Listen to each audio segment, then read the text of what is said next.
Some of the people that walk among us are counterfeit humans. They were not born in wombs. They require half of the amount of air, food, water, and sleep to go twice as far and twice as fast as you do. Virtually no American nor European public physician or mortician could find a physical clue that would suggest that these were not just humans, at least from their psychology. All they would see is the body of an Olympian athlete without ever training, coupled with the brain that places the mimic at the top of whatever system it chooses to be a part of. The mimics are not just machines, aliens, or demons in the flesh.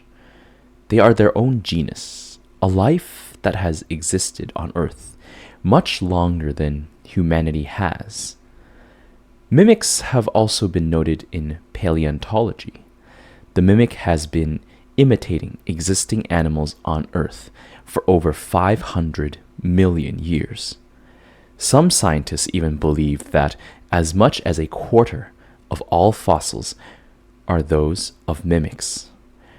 These fossils are nearly identical to regular dinosaurs, plants, and sea life, except that mimics' bones always contain the minute traces of a grouped organism that lives within the host's bones.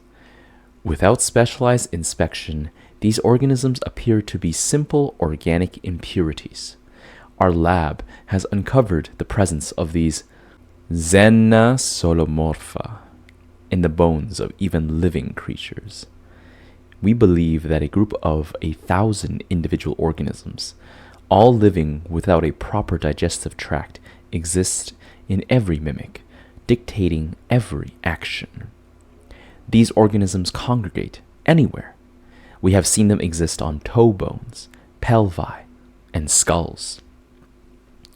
There are only 3 fossils, 1 mummified remain, and 1 preserved living embryo in the scientific world's profession that suggests that such a creature exists.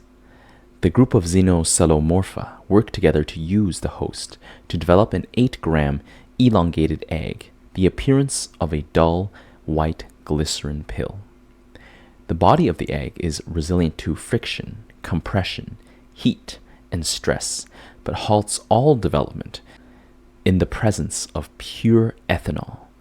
We have learned that the xenosolomorpha use the host to produce an egg with an exiting canal of the body.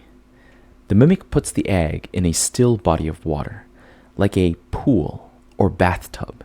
The egg swells hundreds of times its size over the course of 3 days to create a fully formed human inside the external embryonic sac. The mimic usually bears little to no physical resemblance to the parent.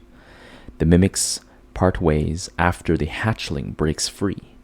We believe it is an evolutionary trait to prevent more than one mimic at risk of being captured or killed at any one time. I have been lucky to study mimics in a closed environment.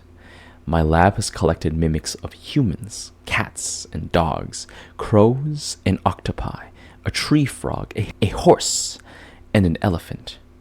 Each one of them, even the frog, expels the exact same 8-gram egg into a body of water with uncannily good timing. The parent guards it almost entirely subconsciously. After 3 days, the specimens that it produces usually become the top in their respective fields, the most intelligent crows, the fastest roaches, the most interesting humans. The test for the presence of xenosolomorpha is not common, nor is it practical at this point in time. The only sure way to identify a mimic is to examine the bones after death. Our methods of living identification have an 85% success rate upon post-mortem examination. Our methods have given us cause to imprison 4 suspected counterfeit humans. We call the first prisoner 1. He is a financial portfolio manager who was making $78 million a year before his capture.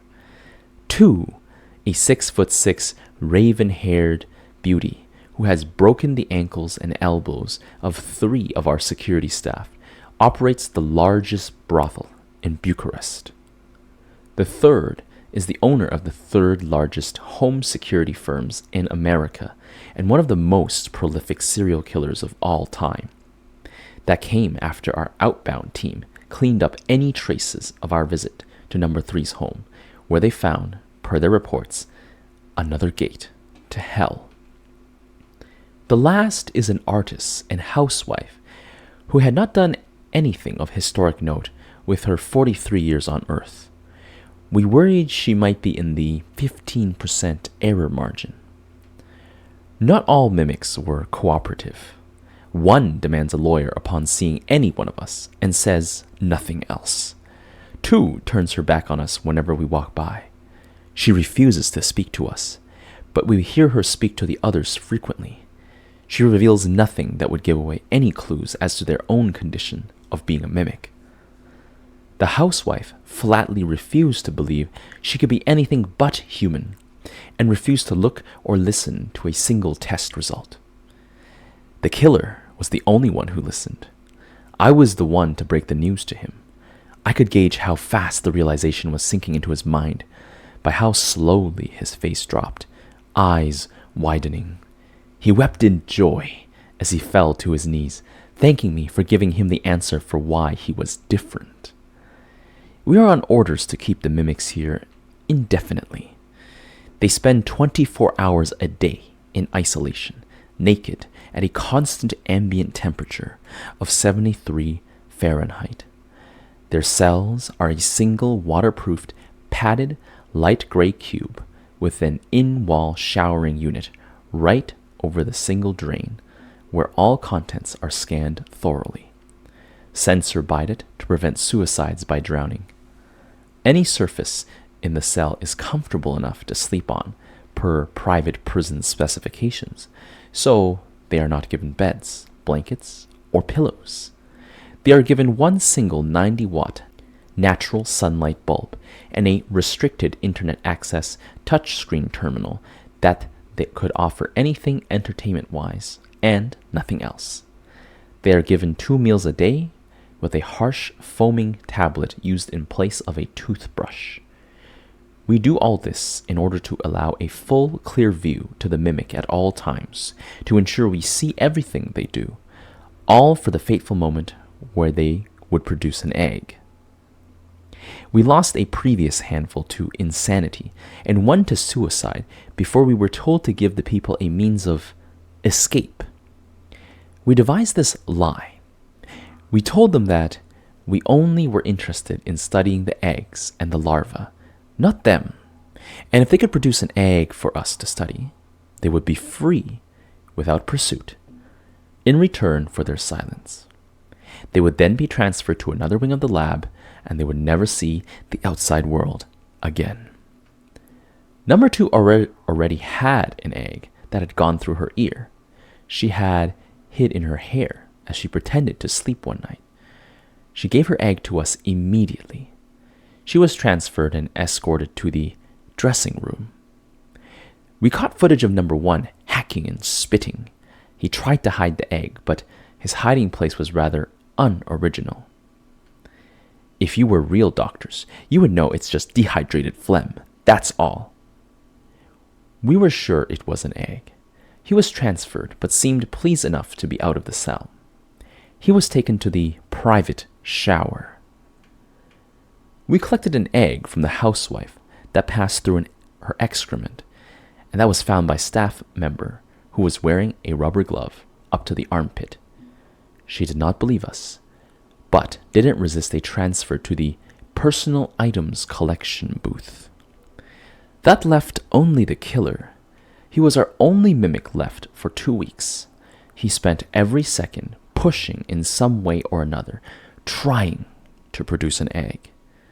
Just a few days ago, he began sobbing for 2 hours, then screaming, and then stopped. The killer cried out in joy and held up the egg that was pushed through his tear duct. His cries of relief and happiness came out of him like a waterfall. You would think that he was crowned emperor of the world by how he sounded. He tried to kiss every member of the staff on his way out. He vowed never to kill again, knowing that it really wasn't his will that compelled him to do it. It was his nature as a mimic. I personally believed him, in that only eyes that have been enlightened glimmer like his does. He danced his way to the waiting room. Each of those rooms appear to be what they are supposed to be. The vents to hide the high-volume suction needed to vacuum the room are hidden well. After about 20 agonizing, squirming seconds on average, before they pass out forever, then their bodies are industrially pulverized and burned. Our employers wanted a covert extermination process. Now, they want more. Our methods for wide-scale detection continue to grow alongside a dozen other agencies around the globe who are just as committed to hunting mimics down as well. Within the next year, we will have the ability to determine mimics within a 97% accuracy within a radius of 15 miles. We were paid triple overtime and weekly bonuses to make detection based on electromagnetic pulses. I took that blood money and bought a huge estate and a comfortable bed upstate for my wife and children. I was paid very well to expand this technology, to rid the world of what I thought was an ancient curse among us, not knowing what they truly were, their importance, or their place on this world. These thoughts didn't concern me. Wealth and success did. This heaven continued until one Saturday morning, when the last screwdriver of past evening didn't sit well and came burping up while I was brushing my teeth. An egg landed in a nest of vomit and foam at the bottom of my bathroom sink. Hello. That's the end of our story. If you're still here at this point, you must have enjoyed this story. Consider supporting my channel by subscribing, ringing the notification bell, or sharing this with a friend. Additionally, you can support me on Patreon if you would really love to help me grow my channel. Thank you, and until next time.